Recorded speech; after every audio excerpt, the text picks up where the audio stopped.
Pues buenas tardes a todos. Ya esta es nuestra última sesión de este año. Tenemos como invitados a la profesora Gabriela y al doctor Ariel Vilchis, que nos van a hablar de construyendo una cultura de paz desde la física y las matemáticas. Ya el doctor Ariel nos platicó que es de la Facultad de Medicina, pero vamos a conocerlos un poquito más. Muchas gracias por estar aquí, doctor. Gracias por invitarlo, profesora Gabriela, y adelante. Les voy a cerrar micrófono. Bien, pues bueno, primero, antes que nada, agradecer el espacio. Para mí también es muy importante y muy enriquecedor este intercambio de ideas y saberes. También pues agradecer a la maestra Gaby esta invitación. Comentar que justo esta charla, pues la invitación surgió a partir de la participación que tuvimos en el Festival de Ciencias y Humanidades desarrollado en el Universum, aquí en nuestra universidad, en donde charlamos acerca de esta nueva perspectiva que es la cultura de paz, ¿no? Y entonces, para poder entender un poco, pues, esta condición de cultura de paz, prácticamente lo veremos al final de la sesión, pero, bueno, al final de mi participación, pero lo que hace es sumar todas las perspectivas que tengamos a nuestro alcance, ¿no? Esta cultura de paz lo que trata es de echar mano de todas las herramientas teóricas, metodológicas que tenemos a nuestra disposición, precisamente primero para poder definir qué es a lo que le vamos a llamar paz, ¿verdad? Que no es el antónimo de guerra, como normalmente a lo mejor muchos pudiéramos pensar, y pues vamos a ver que cada una de estas perspectivas de las que he hecho a mano, pues tenemos que abordarles, ¿no? ¿Qué significa, por ejemplo, la perspectiva de género? ¿Qué significa, pues, la perspectiva interdisciplinaria? ¿Qué significa la perspectiva de integralidad, que tiene que ver con las dimensiones humanas? Y, pues, ¿qué significa esto que es uno de los objetivos de la cultura de paz que le denominamos salud? ¿Qué es salud, no? Y entonces, primero vamos a hacer este recorrido de estas definiciones para que posteriormente podamos, pues, finalizar con la definición de cultura de paz, ¿no? No sé si ustedes conozcan esta herramienta, Mentimeter. ¿Sí lo ubican? No, yo no lo conozco. Bien, pues es una herramienta, la verdad es que pues para nuestra condición docente, ahí por ejemplo Galaxy S7 Edge nos dice que sí, muchas gracias. Este, es una herramienta muy útil como docentes porque tiene diferentes modalidades, tiene preguntas de cuestión múltiple, podemos generar exámenes, podemos generar presentaciones, podemos generar encuestas, ¿no? Y una de estas particularidades es que podemos obtener una lluvia de ideas. Entonces, voy a colocar menti.com, esta dirección de Mentimeter para ver si pueden así menti.com o también funciona como mentimeter.com. Entonces, por favor, para que ingresen, voy a colocar acá también esta, pero me ha dado con las dos, pero pueden colocar mentimeter.com, por favor, para que ingresen a la página y ahí les va a decir si quieren hacer una presentación o quieren unirse ya a un trabajo. Y entonces, cuando les solicite el código, colocamos este que tenemos acá, 11 13 80 70, para que podamos entonces responder a esta pregunta, ¿no? Que la pregunta es, ¿qué definamos con tres palabras lo que vamos a entender por salud? Entonces, me dicen cuando, pues, aquí nos van a ir apareciendo las respuestas, cuando ya las personas que hayan podido ingresar nos estén vertiendo sus tres definiciones. Esperemos tantito. Si alguien tiene problema, por favor mencionen, ¿no? Para que le podamos apoyar.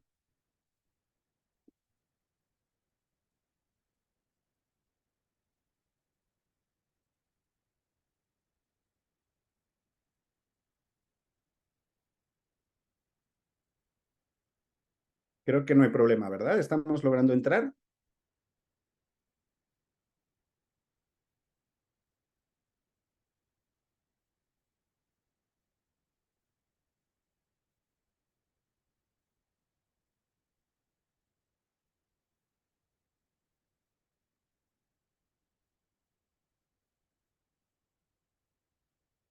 Creo que sí, ¿verdad?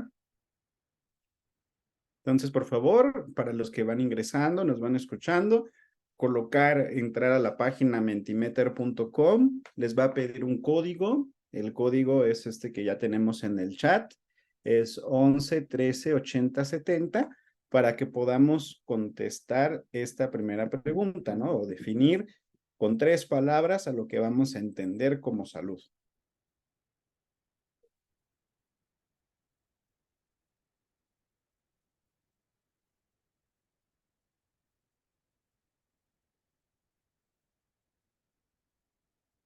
Voy a actualizar la página nada más para ver si de pura casualidad ya tenemos algunas respuestas y no aparece.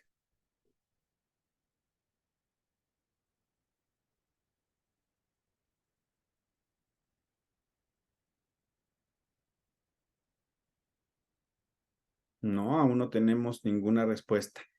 ¿Tienen algún problema? Ahí están, ya están apareciendo. Excelente. Y solo de 2 personas, ¿no?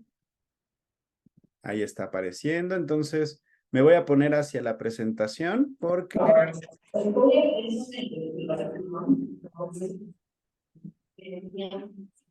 ahí se activó el micrófono de iPhone 3.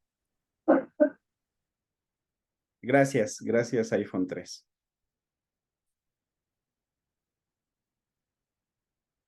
Fíjense que en antropología hay una teoría de Goffman, un sociólogo, antropólogo, que nos dice que tenemos máscaras sociales, que realmente nos comportamos de diferente manera dependiendo el contexto en el que nos estamos desarrollando o nos estamos desenvolviendo. Y es una cosa muy curiosa porque pues justo en los docentes, ¿verdad? Cuando nos toca ser estudiantes, tenemos como ese comportamiento, ¿no? De lo mucho que nosotros decimos de estudiantes, ay, es que los estudiantes no prestan atención, ¿no? Ay, es que los estudiantes no prenden la cámara. Ay, es que los estudiantes no participan, ¿no? Y cuando nosotros estamos en ese mismo rol de estudiantes, pues vemos que son como comportamientos característicos de ese rol, ¿no?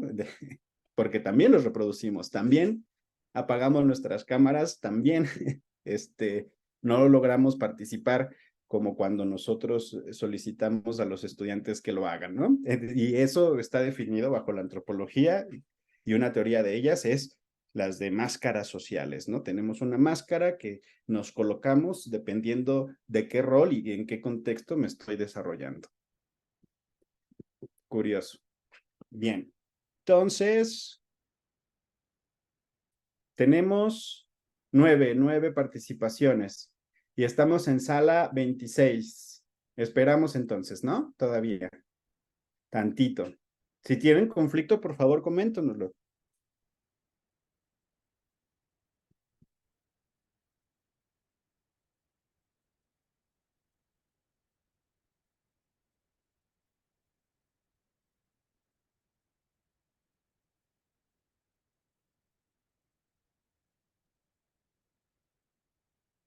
Bien, esperemos solo un minuto y pues podemos comenzar con las participaciones que se hayan vertido en nuestra lluvia de ideas, de definir qué es salud.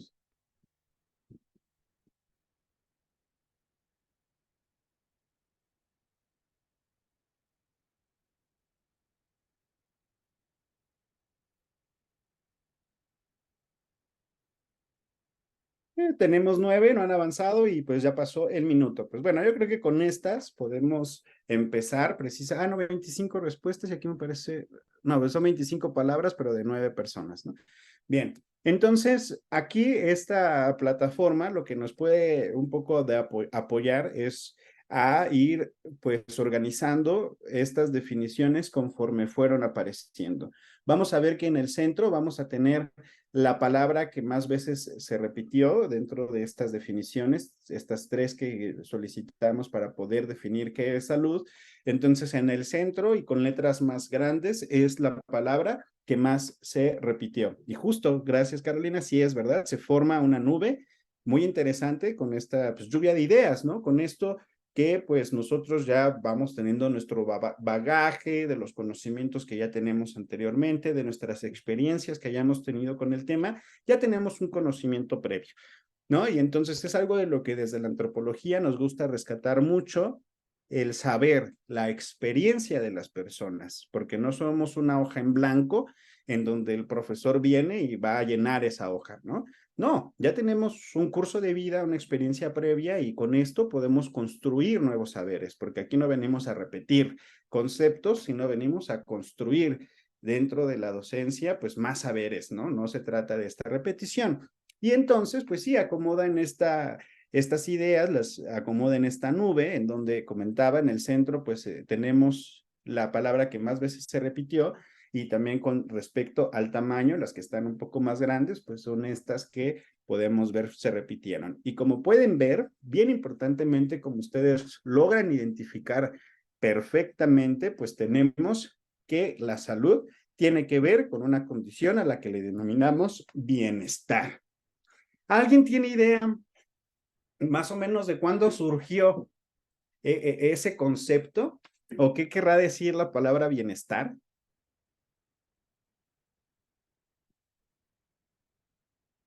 De las personas que le colocaron.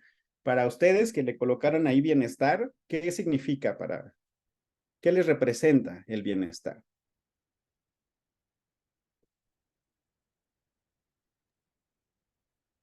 Bueno, a lo mejor para mí, pues no tener preocupaciones, estar, eh, mi cuerpo que no tenga dolencias, algún malestar, mm, sentirme una persona, iba a repetir la palabra salud, pero no, sentirme una persona que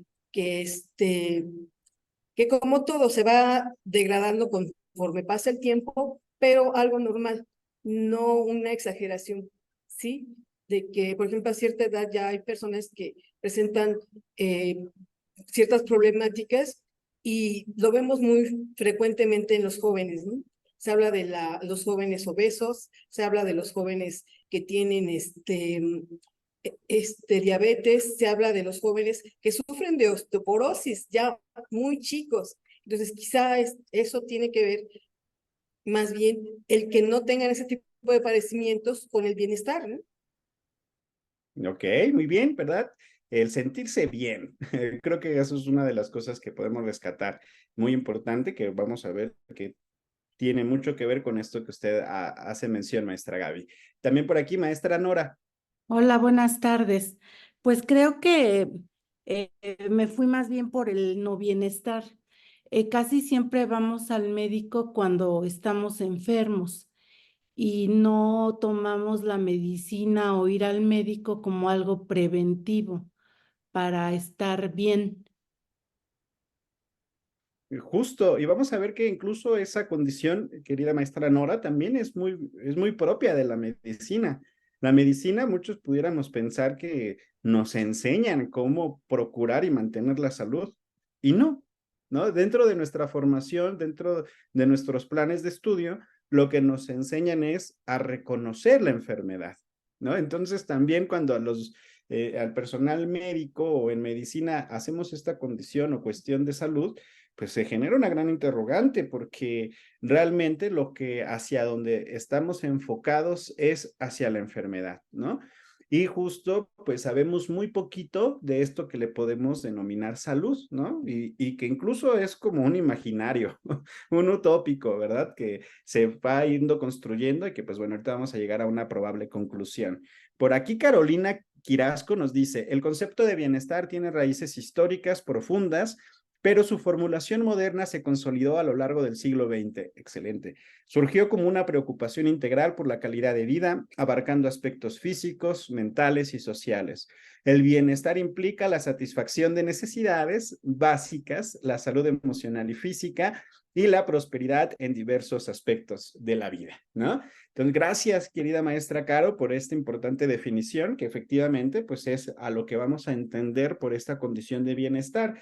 Pero como bien lo dice la maestra Carolina, tiene pues raíces históricas muy profundas, en donde finaliza y se conceptualiza y operacionaliza ese concepto es en el siglo XX.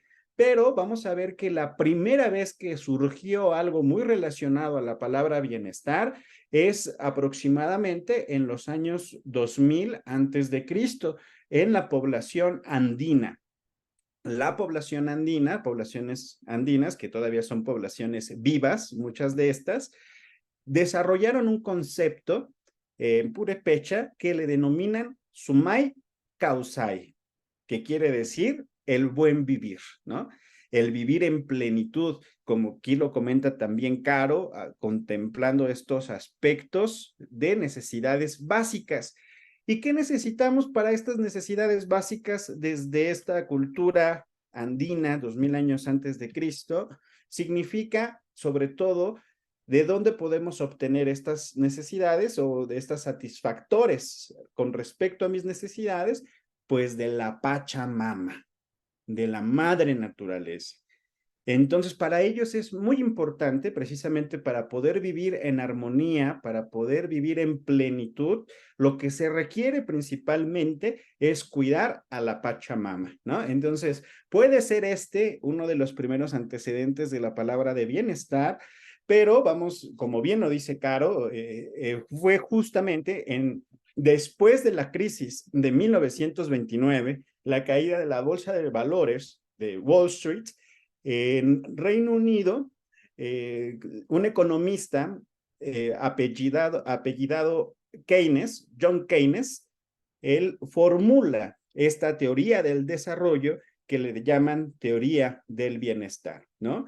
Porque ¿qué había antes de la crisis de 1929? Un modelo que se denomina liberalismo, ¿no? El liberalismo, recordemos que es, pues, dejar riendas libres a la producción económica.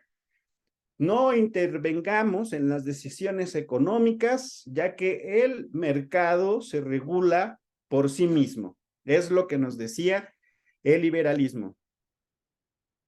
Así es, Moisés, seguimos todavía en la nube de ideas. Ahorita pasamos a la presentación. Muchas gracias por continuar atento, querido Moisés, pero justo todavía estamos en nuestra nube de ideas, ¿no? Todavía la palabra bienestar, para que reconozcamos el origen de esta palabra, ¿no? Que ya lo mencionábamos, uno de los primeros orígenes es en las poblaciones andinas, con el concepto Sumai Causai, que significa el buen vivir, o el vivir en plenitud, el vivir en armonía, pero que justo a partir de 1930 y después de la crisis de 1929 con el liberalismo, cuando se dan cuenta que el mercado no se regula a sí mismo, entonces que debe de haber intervención del Estado, que el Estado debe de participar en la toma de decisiones del mercado para poder regular, pues, la riqueza, para poder regular la producción. Y a partir de ello, ¿no? Se genera el neoliberalismo. Pero John Keynes, bajo esa perspectiva, genera la teoría del bienestar, que significa que el Estado es el responsable de regular la producción económica y de distribuir equitativamente la riqueza, ¿no? Los beneficios de vivir en sociedad. Y que el Estado es el responsable de garantizar casa, vestido y sustento, ¿no? Como dice el credo. Entonces, eso es lo que significa justo esta concepción desde el siglo XX de bienestar. Bienestar como la participación del Estado para poder otorgar todas estas condiciones mínimas que requerimos para poder tener salud, ¿no?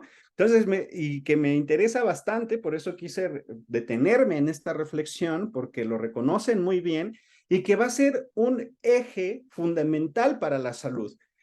Que el Estado participe y proporcione lo que requerimos para poder garantizar esta condición de salud, ¿no?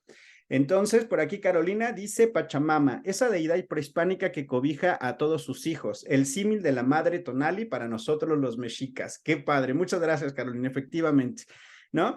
Entonces, justo, pues, lo que tenemos que procurar bajo esas perspectivas prehispánicas es de dónde obtenemos todo lo que vamos a requerir para satisfacer estas necesidades. Pues de la madre tierra, ¿no? Necesitamos cuidar y obtener ahí todo lo necesario de la madre tierra, vivir en armonía con la misma, ¿no?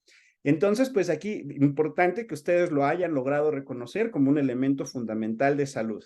Y justo vamos a ver que por aquí surgen algunas otras palabras que van a tener incluso, pues actualmente dentro de del concepto de lo que será salud, según la Organización Mundial de la Salud, como lo es esta condición de armonía, de plenitud. ¿Qué significa esto? Que pues como seres humanos tenemos diferentes dimensiones. Tenemos una dimensión biológica, tenemos una dimensión física, tenemos una dimensión cultural, tenemos una dimensión social. Y que pues cada una de estas dimensiones juega un rol importante en nuestras condiciones de salud y de enfermedad y que por lo tanto debemos de reconocer. ¿Cuáles son estas dimensiones y cuál es su participación en el proceso de salud, enfermedad y atención? Y de hecho, finalmente, cuando se operacionaliza este concepto de salud en el año de 1948, el 8 de abril, dicen esto, es un estado de armonía y de equilibrio entre las dimensiones humanas, ¿no? Y esa armonía y ese equilibrio que va a provocar o que va a producir el bienestar, ¿no? Y entonces vemos que estas palabras están aquí, que aparecen un poco en el centro, fueron repetidas por algunas personas. Esta condición de armonía es un estado, y esto con estado, ¿qué queremos decir? O ¿qué querríamos decir un poco a lo mejor? No sé si las personas que le colocaron aquí puedan definirlo o pensaron lo mismo a lo que hace un poco de referencia, pero el estado dentro de la concepción de la salud, lo que quiere decir es que es dinámico, no es un estado fijo, está en constante construcción, en constante proceso, ¿verdad? Y entonces vamos a ver que todas estas otras condiciones que vemos alrededor, pues van a poder ser el producto de cuando nosotros estamos en equilibrio. Pues vamos a precisamente tener un cuidado personal, una vida plena, ¿no? Felicidad, tranquilidad, un buen estado de ánimo. Cuando existe esa plenitud, esa armonía entre nuestras dimensiones que nos componen como personas, como seres humanos, ¿no? Y entonces, pues, ahí nuestra primera actividad, esta lluvia de ideas, para que ustedes también, pues, quien no la conozca, sepa, es una herramienta muy útil, muy padre para poderla desarrollar en nuestros grupos. Bien, entonces, ya con esto vamos a ver, como lo mencioné, que en 1948 la OMS ya nos define la salud no solo como la ausencia de la enfermedad, sino este equilibrio biopsicosocial. Esta condición de biopsicosocial hace referencia a estas dimensiones que acabamos de mencionar. Tenemos una dimensión biológica, ¿verdad? Que está en constante interacción con nuestro entorno, con nuestro ambiente, con la naturaleza. Una dimensión psicológica que tiene que ver con nuestras experiencias a lo largo de toda nuestra vida y cómo es que nosotros pues las hemos recibido, el impacto que todas estas experiencias que tuvimos a lo largo de nuestro curso de vida, pues tuvieron un cierto resultado, unas positivas, unas negativas, y van generando esa psique, esa cosmovisión. ¿Ustedes saben qué significa cosmovisión?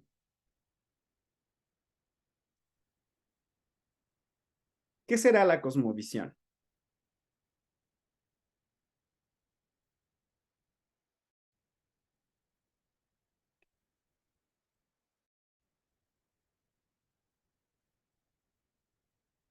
Efectivamente, Caro. Así es. Gracias, Moisés. Una visión global del ser humano. Vamos a ver que sí, que tiene que ver, pero sobre todo con la visión particular de cada ser humano respecto al mundo. Y con lo que dice Caro, pues es esta, pues propiamente la definición de la cosmovisión, la manera en la que percibimos el mundo y explicamos el mismo, ¿no? Y que esto tiene que ver mucho, esta cosmovisión, con todo lo que es nuestro recorrido histórico, ¿verdad? Como seres humanos desde la familia, porque los pensamientos muchas veces no son propios de nosotros, sino son cuestiones que nos van enseñando y que se nos van heredando propiamente, ¿no? Entonces, incluso esta cosmovisión no es propia, sino que tiene una carga cultural de nuestros antepasados, algo que se va reproduciendo y que nos fueron heredando, ¿verdad? Y eso va a formar precisamente nuestra psique, y la psique pues nos va a generar nuestra cosmovisión, el cómo yo estoy percibiendo el mundo. y eso va a tener mucho que ver con nuestras emociones, ¿no? Las emociones como eje articulador de nuestras dimensiones humanas, ya que dependiendo de cómo yo me encuentre, de cómo yo me sienta emocionalmente, es la manera en la que yo voy a ver el mundo, ¿no? Si yo estoy triste, ¿no? De seguro, pues voy a ver un día lluvioso y voy a decir, ay, qué día tan deprimente, ¿no? Ay, estoy pues muy bajo de ánimo. En cambio, si yo estoy muy alegre y veo el día lluvioso, puedo decir, ay, qué confortante, qué rico, ¿no? Entonces, voy a tomarme mi cafecito con una película, con mi cobija, ¿no? Y demás. O sea, el cómo nosotros nos sintamos emocionalmente va a tener que ver cómo vemos el mundo, cómo lo percibimos, ¿no? Entonces, una dimensión súper importante, esa dimensión psicológica y también con el contexto que nos toca vivir, familiar, social, históricamente, efectivamente, y eso tiene que ver con esta dimensión que nos dice Caro, la social y cultural. Aquí no hace mención la dimensión cultural la OMS porque surge en 1948 esta definición. Entonces, pero como dice Caro, el contexto familiar, el contexto en el que nos vamos a desarrollar de esta manera históricamente, también va a tener mucho que ver. Por ejemplo, hay autoras que dicen que esta dimensión cultural está representada por el género, ¿no? Recordemos que el género son aquellas normas, actitudes y comportamientos que la sociedad nos establece según el genital que estamos expresando. Si yo soy una persona que tiene pene, pues me educan como hombre, ¿no? Y entonces como hombre, ¿qué características tienen los hombres con respecto a las emociones? ¿Qué se les dice a los hombres?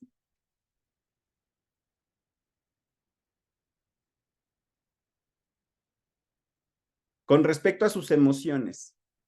¿Qué no pueden hacer los hombres? Los hombres no lloran, no expresan sus emociones, ¿no? Que no deben llorar. Efectivamente, imagínense, ¿no? Y entonces, tan solo por tener un genital ya nos están diciendo cómo sentir, qué emociones sí están apropiadas para nosotros y qué emociones no son apropiadas para nosotros, según todo este contexto familiar e histórico. Y eso está representado por otra dimensión, que es la dimensión cultural, que aquí en la definición de la OMS no se contempla, pero que por ejemplo en la academia, en estas nuevas perspectivas, ya se está considerando justo como otra dimensión. Entonces, hoy en día no tendríamos que hablar de este equilibrio biopsicosocial, sino del equilibrio biopsicosociocultural, ¿no? Entonces, ¿cómo es que llegamos hasta ahí, no? Porque vamos a ver que esta condición de salud va a tener que ver con esa cosmovisión, ¿verdad? El cómo nosotros pues representemos el mundo y vamos a ver que ahí va a haber cosmovisiones que van a estar súper mezcladas, que uno diría, ay, pero es que son como contrarias esas cosmovisiones, pero la verdad es que nosotros tomamos lo que nos hace efecto, lo que nos apoya en este momento. Ay, de este pedacito de cosmovisión no me gusta esto, pero sí me agrada de que diga que todos somos felices. Esta otra cosmovisión, no me gusta que sea un Dios todopoderoso, pero me gusta esta condición de fraternidad, de que todos somos hermanos. Y entonces realmente lo que hacemos es una mezcla de todas estas cosmovisiones que hemos reproducido o que se han generado para poder explicar la vida acorde a cada uno de estos contextos sociohistóricos y políticos, ¿no? Por ejemplo, ¿qué hacen las personas adultas mayores y muchos de ustedes cuando se van a tomar un medicamento? ¿Qué hacen primero? Antes de tomarse el medicamento.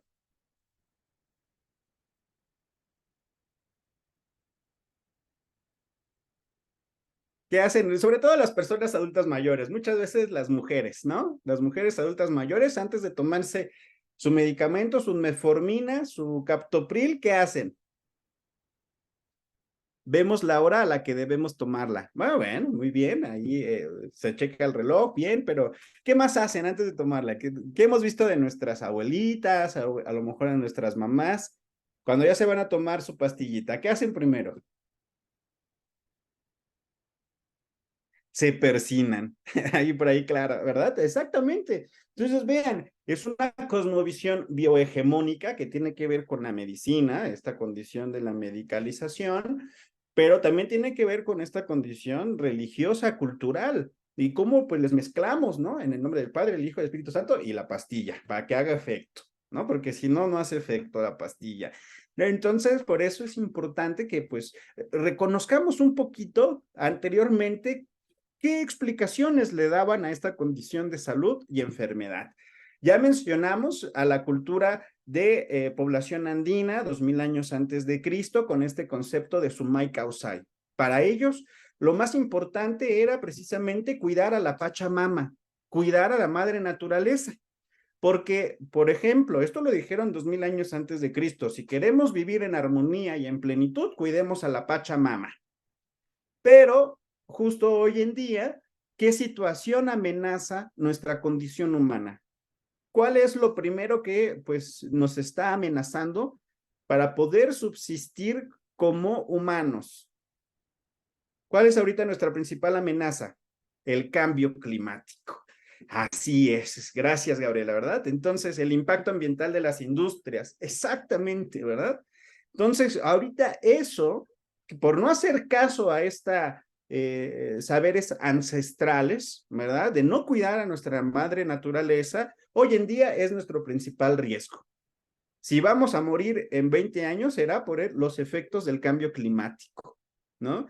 De hecho, ya, por ejemplo, no se le denomina cambio climático, porque el cambio climático surgió desde los 60, los primeros indicios que fueron las del calentamiento global. Hoy en día ya estamos viviendo los efectos de ese cambio climático. Y de hecho ya le denominamos crisis climática, porque ya estamos en crisis, ¿no? De hecho, ya estamos contrarreloj. Se dice que en el 2050 va a ser la hora cero, ¿no? Que ahí, pues quien sobreviva y bajo las carencias que vamos a tener en esos momentos y muchas poblaciones marginadas y vulneradas, pues vamos a dejar de existir en el 2050, ¿no? Entonces vean cómo, pues, la importancia de rescatar esta dimensión cultural, estos saberes ancestrales y las diversidades en las explicaciones. La condición biohegemónica, esta que enseñamos en nuestras escuelas, ¿verdad? Yo creo que antes de los 2050. Así es, Ernesto, ¿verdad? Lamentablemente esto se ve que se está adelantando mucho más de lo que nos han mencionado, lamentablemente. De hecho, ya no existen las estaciones bien distinguibles. Exactamente, Moisés. Y eso es catastrófico, porque muchas de nuestros recursos alimentarios dependen de las estaciones del año para poderse cultivar, ¿no? Incluso teníamos frijol, flor de mayo, ¿no? Frijol, flor de junio, ¿no? Por ejemplo, porque nos hablaban en los momentos en los que, pues, nuestra población campesina sabía exactamente qué cultivar, cuándo, dónde, cómo. Y lamentablemente con esta pérdida de las estaciones, pues ya es un volado, ¿no? Así de, pues bueno, vamos a ver si no se me van a morir o se me van a congelar mis jitomates, ¿no? O mis mazorcas de que no llueva y mi milpa pues se va a secar. Eso es catastrófico porque nos está hablando de pues una crisis alimentaria que ya estamos viviendo, ¿no? Hoy en día pues tenemos todo esto que se vivió de la sequía, por ejemplo en Monterrey, ¿no? Vimos cómo aumentó el precio de la tortilla porque muchas milpas, ¿verdad? Muchas cuestiones de harina, sobre todo el trigo en el norte, pues dejaron de sembrarse por esas condiciones. Bueno, entonces vean la importancia de rescatar esos saberes ancestrales. Esta población andina prehispánica ya nos lo había dicho que necesitábamos para seguir existiendo como población humana, ¿verdad? Y bueno, vean esta otra que pues ya tiene que ver con la Europa occidental, esto es parte de la Grecia clásica, una teoría que proviene de la escuela pitagórica, pero que se representa con Hipócrates, acerca de la teoría de los humores. Esta teoría de los humores lo que nos dice es que en la Tierra hay 4 elementos básicos: tierra, aire, fuego y agua. Y que estos elementos básicos están representados en mi cuerpo, ¿no? Entonces, que el cuerpo está constituido por 4 elementos básicos que representan los elementos de la tierra, pero que les denominaron humores. 4 humores. Tenemos que, por ejemplo, el fuego representa la sangre, la flema representa el agua, la bilis negra representa la tierra y la bilis amarilla representa el aire. ¿no? Entonces, que la combinación de estos humores en nuestro cuerpo era lo que generaba pues esta armonía, este equilibrio, esta condición de salud. Pero que cuando un humor de estos se encuentra en desequilibrio, está disminuido o aumentado, produce la enfermedad. Entonces, vean cómo de nueva cuenta el equilibrio, la armonía, ¿no? Ahí resalta de nuevo la armonía con los elementos de la naturaleza y los elementos que me componen corporalmente. Entonces, pues de ahí, por ejemplo, surgieron esta teoría de los humores, que fue como alrededor del 400 antes de Cristo, pues estuvo predominando hasta los 1000 después de Cristo, y todavía hay poblaciones que le siguen. Incluso esta teoría de los humores es muy utilizada en la psicología, porque hay personalidades que pues, se pueden definir acorde a cada humor, ¿no? Si tienen un humor más aumentado, pues tienen una personalidad característica. El ejemplo es, por ejemplo, la persona que tienen aumentada la flema, ¿no? Son flemáticos. Y si representa el agua, ¿qué personalidad ustedes consideran pudieran tener personas flemáticas que tienen abundante agua? ¿Cuál creen ustedes? ¿Qué personalidad, qué emoción podría estar representada con el agua? Cuando tenemos esa emoción y sale agua.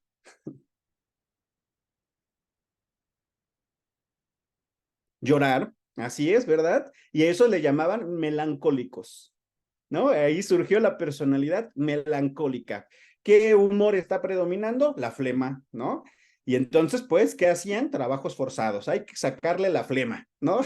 Para que deje de llorar, ¿no? Entonces, hay que ponerles activación física, bueno, por trabajos forzados, ¿no? Evidentemente ya no lo hacemos, ¿verdad? Pero que, pues, se volvieron técnicas terapéuticas que daban un resultado y que por eso se siguieron reproduciendo y que actualmente por eso hoy siguen vivas estas teorías de la explicación de la enfermedad. Y un ejemplo que digamos, ahí ustedes dirán, ay, ¿eso qué tendrá que ver ahorita con nuestra día a día?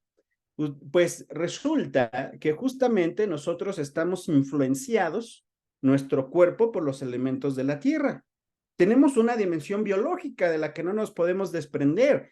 Esta dimensión biológica pertenece a la Pachamama, pertenece a la naturaleza y por lo tanto, pues está en interacción constante con nuestro entorno, con nuestro ambiente, con nuestros ecosistemas.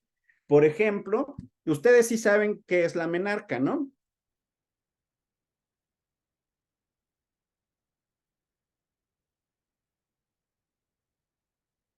Aquí Clara nos dice que no sabe qué es la menarca, el término de la regla. Así es, Moisés, tiene que ver con la regla, con la menstruación. Es la primera menstruación que surge en el curso de vida de las personas que tienen vagina. Vean cómo ya no digo mujeres, porque hay hombres que también menstruan, ¿no? Y que eso lo vamos a ver a continuación. Entonces, pero bueno, efectivamente, Moisés, tiene que ver con la menstruación y la menarca significa la primera menstruación de una persona con vagina. Entonces, esa menarca, ¿verdad? Está relacionada con, dependiendo en qué altitud del globo terráqueo estemos, en dónde hayamos nacido y en dónde nos hayamos desarrollado. Se dicen menarcas tempranas cuando aparecen aproximadamente en los 10, 11 años de edad y menarcas tardías cuando aparecen entre los 15 y 16 años de edad. De hecho, por ejemplo, ¿no? Pero ahí que tendrá que ver, ¿cuál creen que sea la condición? ¿Por qué algunas menstruarán a los 11 años y por qué algunas menstruarán a los 16? ¿En dónde menstruan a los 15 años? ¿En qué parte del mundo ustedes consideran?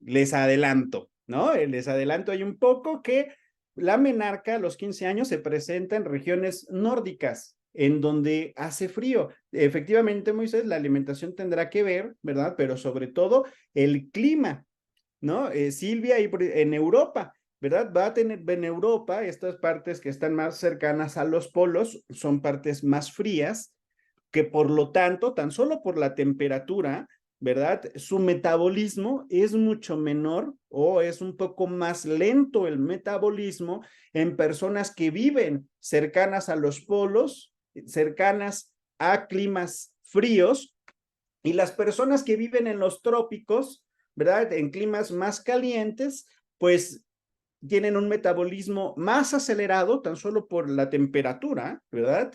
Y por lo tanto, esto hace que en los trópicos tengan menarcas tempranas y en los polos tengan menarcas tardías.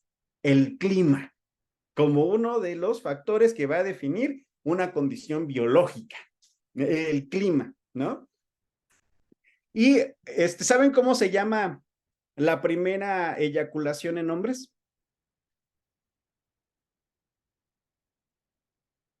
Espermaquia. La espermaquia. Y es exactamente lo mismo en polos, espermaquias tardías, que coloquialmente les dicen sueños húmedos, ¿verdad? Y trópicos, espermaquias tempranas, ¿no? O sea, sueños húmedos tempranos en la primera adolescencia, ¿verdad? Y que esto, por ejemplo, va a tener mucho que ver con algunas enfermedades, por ejemplo, el cáncer de mama. El cáncer de mama está relacionado con la hormona de las personas que tienen vagina y ovarios, que es el estrógeno. A mayor cantidad de estrógeno, mayor probabilidad de cáncer de mama. A menor cantidad de estrógeno, pues menor probabilidad de cáncer de mama.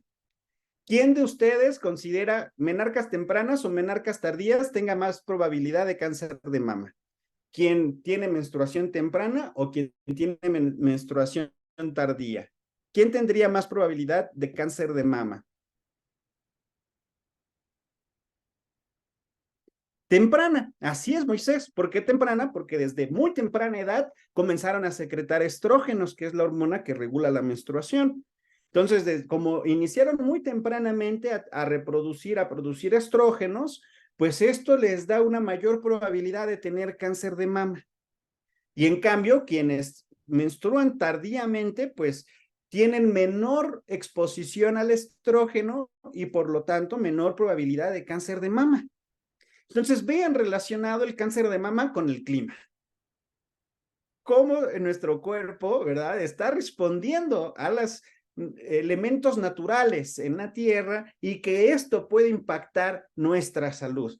Y eso desde la teoría de los humores, ¿verdad? Por aquí Silvia dice, ¿es hereditaria esta condición para los descendientes de europeos nacidos en el trópico? Vamos a ver que todo es multicausal, querida Silvia, ¿verdad? No podemos decir que una sola causa es la que está produciendo ese efecto. Realmente en nuestro ambiente, pues estamos interactuando, que por ahí ya lo dijeron, con la alimentación. Ahorita usted nos está comentando la condición hereditaria, ¿verdad? Estamos comentando el clima. Entonces, vean, pues cada uno de estos factores va a sumar, va a interactuar y va a producir un resultado.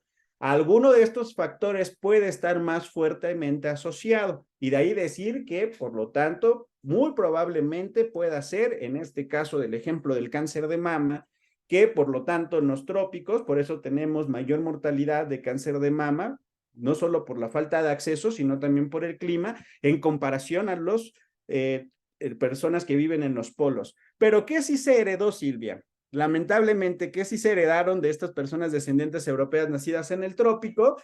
¿Qué actividad culturalmente nosotros tenemos a la edad de 15 años? ¿Qué actividad? Eso sí nos heredaron, Silvia. ¿Qué hacemos a la edad de 15 años? Sí, estudiar, pero culturalmente tenemos un evento muy característico a esa edad.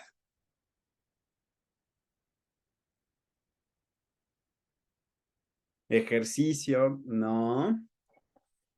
¿Qué actividad cultural tenemos nosotros dentro de, pues, como mexicanas, mexicanos y en muchas partes de Latinoamérica? Los 15 años. Muy bien, Carolina, esta festividad que hacemos a las mujeres de los 15 años. Presentación en la sociedad. Así es, ¿verdad? ¿Por qué tenemos a los 15 años? A los 15 años, porque anteriormente en Europa ese evento de los 15 años estaba pues muy relacionado, era la edad promedio en la que las mujeres tenían su primera menstruación, la menarca. La menarca en Europa Occidental se aproxima a los 15 años. Y entonces ahí lo que decían es que ya está hecha mujer y está lista para casarse, ¿verdad? Ofrecían a su hija a los 15 años después de que menstruara, porque eso indicaba de que ya era mujer, ¿no? Y entonces, por eso es que ese evento se realizaba a los 15 años. Anteriormente no era exactamente a los 15 años. ¿Cuándo se hacía la festividad? Pues después de que la persona menstruara, que era aproximadamente a los 15 años. De ahí que nosotros adoptáramos esa temporalidad de los 15 años, pero realmente nosotros, las menarcas, ustedes, bajo su propia experiencia, a lo mejor con sus hijas, sobrinas o demás, sabrán que no es a los 15 años, ¿no? Que aquí nuestra población adolescente menstrua por primera vez como en un promedio a los 12 años, ¿no? Pero ¿por qué lo hacemos a los 15? Ah, pues porque en Europa menstruaban a los 15 aproximadamente y en ese momento ofrecían a la mujer al mejor postor, ¿no? Que es mucho de lo que hacemos y que hoy en día lo reproducimos y no sabemos ni de dónde viene, ¿no? Así, ¿por qué lo hacemos?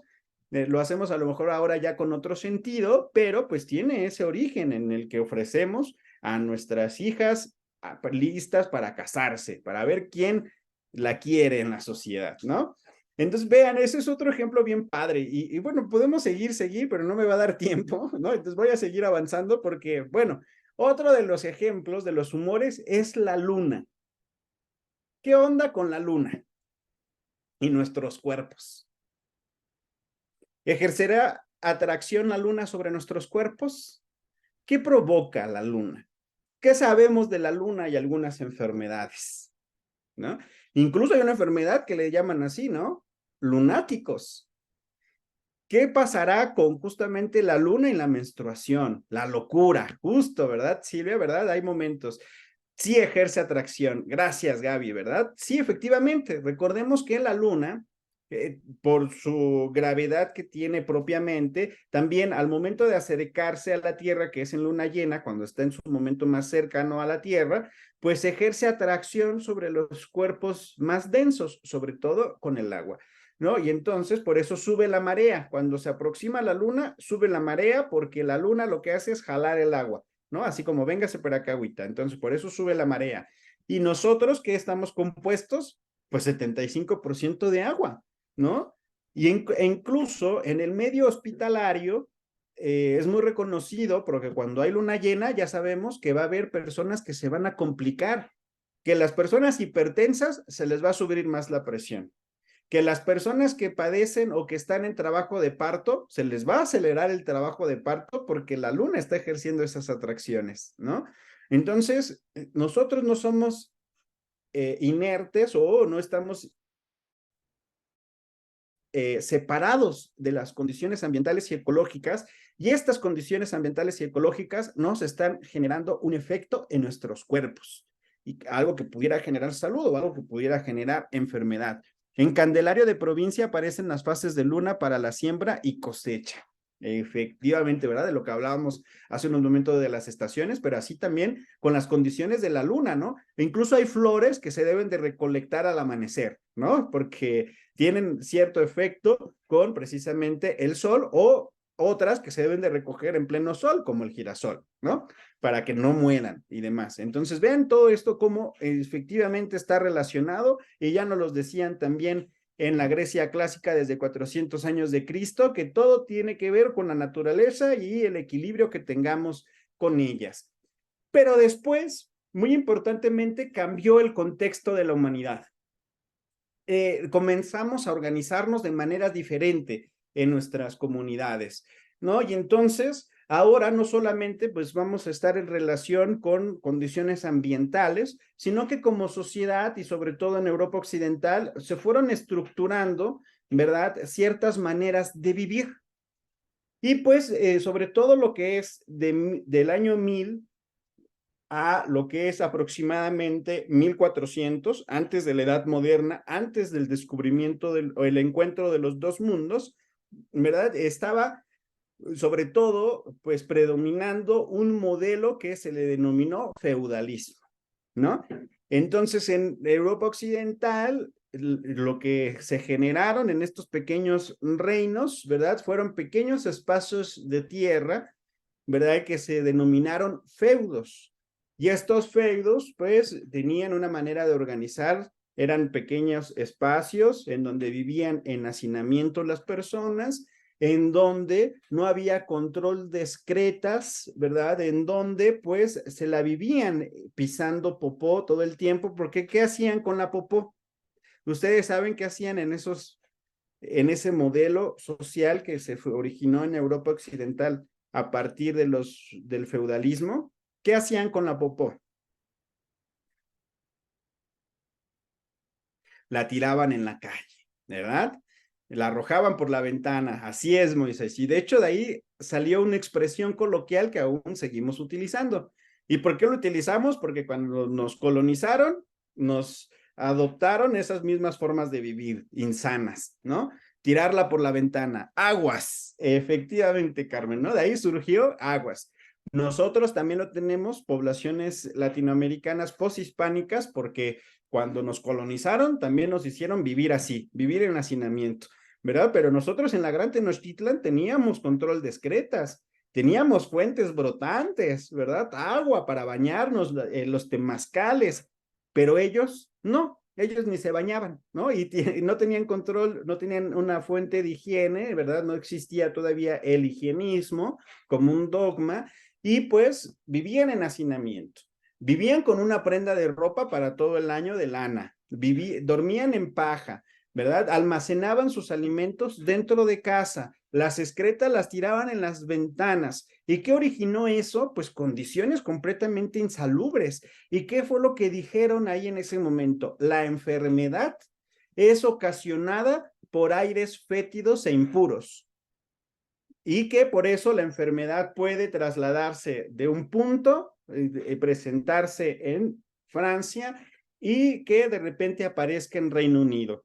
¿Cómo es que viajó la enfermedad hasta allá? Por el aire, por esas emanaciones fétidas. Y justo, Moisés, ¿verdad?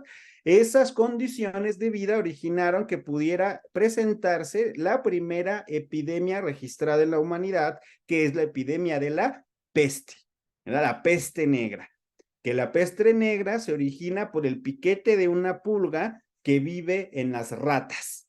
Entonces es por convivencia con ratas, lo que originó la peste.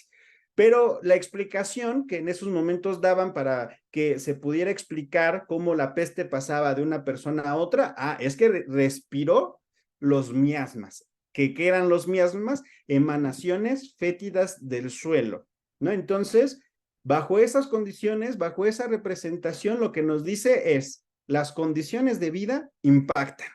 El cómo vivamos, el cómo nos organicemos, van a impactar en nuestra salud, ¿no? ¿Qué creen? Está temblando, colegas.